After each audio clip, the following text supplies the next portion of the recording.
अगर मैं कहूं कि ये साधारण पत्थर करोड़ों का कारोबार बना सकता है, तो क्या आप यकीन करेंगे? अगर मैं कहूं कि ये साधारण पत्थर भारत में सड़क, इमारत और बनी रहती है, लेकिन इस कारोबार की असली कहानी सही योजना से शुरू होती है। इसे कहते हैं क्रशिंग प्लांट, जहां बड़े बड़े पत्थरों को अलग अलग आकार की गिट्टी में बदला जाता है। यहाँ पत्थर कई मशीनों से गुजरकर अलग अलग आकार के उपयोगी एग्रीगेट्स में बदलता है। यहाँ कच्चा पत्थर निकालने के लिए नियंत्रित ब्लास्टिंग जैसी माइनिंग प्रक्रिया का इस्तेमाल किया जा सकता है, लेकिन ऐसी ब्लास्ट के बाद टूटे हुए बड़े पत्थरों को भारी सपड़िया शुरू होती है। लेकिन सबसे पहला सवाल, ये पत्थर आएगा कहां से? इसके लिए वैध खनन स्रोत, अधिकृत क्वारी या कानूनी सप्लायर से रॉ मटेरियल लेना जरूरी होता है। ट्रक अंदर आया, अब सबसे पहले होगा इसका वजन और मटेरियल की चेकिंग। कच्चे माल की मात्रा और गुणवत्ता का रिकॉर्ड सही कॉस्टिंग के लिए बेहद जरूरी है।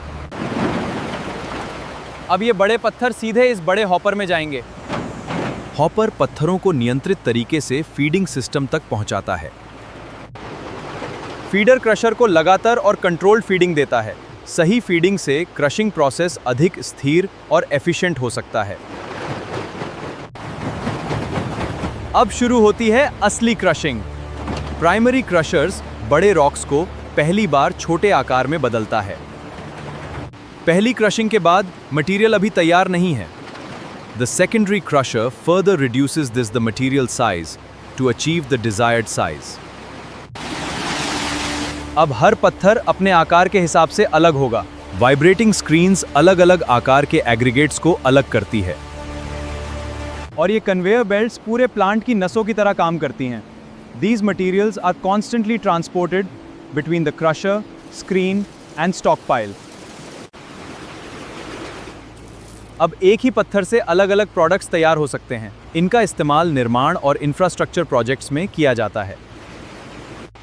50 TPH का मतलब है लगभग 50 टन प्रति घंटा theoretical capacity. Production feed quality, operating hours, down time और प्लांट एफिशिएंसी पर निर्भर करता है।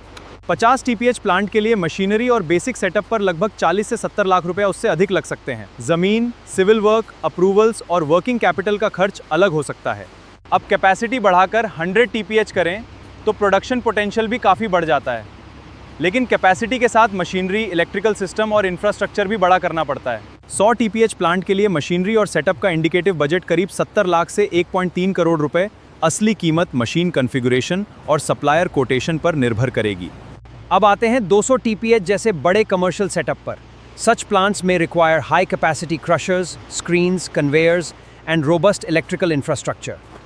200 TPH प्लांट में मशीनरी और सेटअप पर करीब 1.5 से 3 करोड़ रुपए या उससे ज़्यादा लग सकते हैं। Adding land, civil construction, electrical connection. दोस्तों, क्रशिंग प्लांट में TPH शब्द ज़रूर सुना होगा। TPH का मतलब है टन प्रति घंटा, यानी कोई प्लांट 1 घंटे में कितने प्रोसेस करता है, लेकिन असली प्रोडक्शन हमेशा इतना ही हो ये ज़रूरी नहीं। अब आता है सबसे बड़ा रनिंग कॉस्ट, बिजली। क्रशर्स काफ़ी इलेक्ट्रिकल लोड ले सकते हैं, इसलिए फाइनल प्रोजेक्ट से बिफोर एक्चुअल लोड और कंजम्पशन ज़रूर कैलकुलेट करें। सिर्फ मशीन खरीदना काफ़ी नहीं, हर घंटे की इलेक्ट्रिसिटी कंजम्पशन भी कॉस्टिंग में जोड़नी होगी। बिजली का टैरिफ राज्य और कनेक्शन कैटेगरी के अनुसार बदल सकता है। क्रशिंग प्लांट में धूल सबसे बड़ी एनवायरमेंटल कंसर्न्स में से एक है। वाटर स्प्रिंकलिंग, डस्ट सप्रेशन और प्रॉपर हाउसकीपिंग जैसी व्यवस्थाएं पोल्यूशन कंट्रोल रिक्वायरमेंट्स के अनुसार अपनाई जाती हैं। तो परमिशन कौन देगा? राज्य के पॉल्यूशन कंट्रोल बोर्ड से लागू होने वाली कंसेंट टू एस्टैब्लिश और कंसेंट टू ऑपरेट जैसी अप्रूवल्स महत्वपूर्ण हो सकती हैं। लेकिन सिर्फ पॉल्यूशन बोर्ड की परमिशन ही काफ़ी है।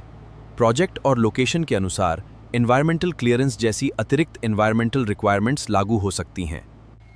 और याद रखिए, क्रशर प्लांट और माइनिंग सोर्स 2 अलग बातें हो सकती हैं। अगर आप खुद माइनिंग करेंगे तो लागू माइनिंग लीज, परमिट और मिनरल रिलेटेड अप्रूवल्स की ज़रूरत हो सकती है। प्लांट लगाने से पहले ज़मीन की लीगल और लैंड यूज स्थिति ज़रूर जांचिए। स्थानीय अथॉरिटी और लोकेशन के अनुसार लैंड यूज, कंस्ट्रक्शन और अन्य लोकल परमिशंस लागू हो सकती हैं। एक बेसिक क्रशिंग लाइन में आपको क्या क्या चाहिए? Hopper, vibrating feeder, primary crusher, secondary crusher, vibrating screen, conveyors, electrical panels और डस्ट कंट्रोल व्यवस्था। मशीन कॉस्ट ही पूरा इन्वेस्टमेंट नहीं है। Land, civil work, electricity, installation, approvals, manpower, maintenance, raw material, transport और वर्किंग कैपिटल सबको costing में शामिल करना होगा। मुनाफा कैपेसिटी देख के प्रति टन बचने वाले मार्जिन से निकलेगा। Operating profit is estimated by the maintenance, transport and other expenses from sales revenue. मान लीजिए सभी खर्च निकालने के बाद प्रति टन 100 रुपये ऑपरेटिंग मार्जिन बचता है।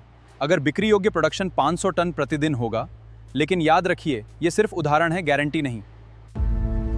पहले मशीन खरीद लेना और बाद में मार्केट ढूंढना। प्लांट लगाने से पहले legal raw material source, buyers और डिटेल्ड कॉस्टिंग सुनिश्चित करना जरूरी है। 50 TPH हो, 50 TPH हो या 200 TH, सही मशीनरी और मशीन खरीदने से पूरा प्रोजेक्ट कैलकुलेशन जरूर की लीजिए। क्रशिंग प्लांट से निकला ये मटेरियल सिर्फ गिट्टी नहीं होता, इसका इस्तेमाल सड़क, हाईवे और कई बड़े इंफ्रास्ट्रक्चर प्रोजेक्ट्स में किया जाता है। और यही मटेरियल बड़े एयरपोर्ट्स और दूसरे इंफ्रास्ट्रक्चर प्रोजेक्ट्स में भी काम आता है। अगर आपको ऐसी जानकारी वीडियो पसंद आती हैं तो रील नोवा AI चैनल को अभी सब्सक्राइब जरूर करें। इसे भरपूर वीडियो के लिए जुड़े रहिए रील नोवा AI के साथ।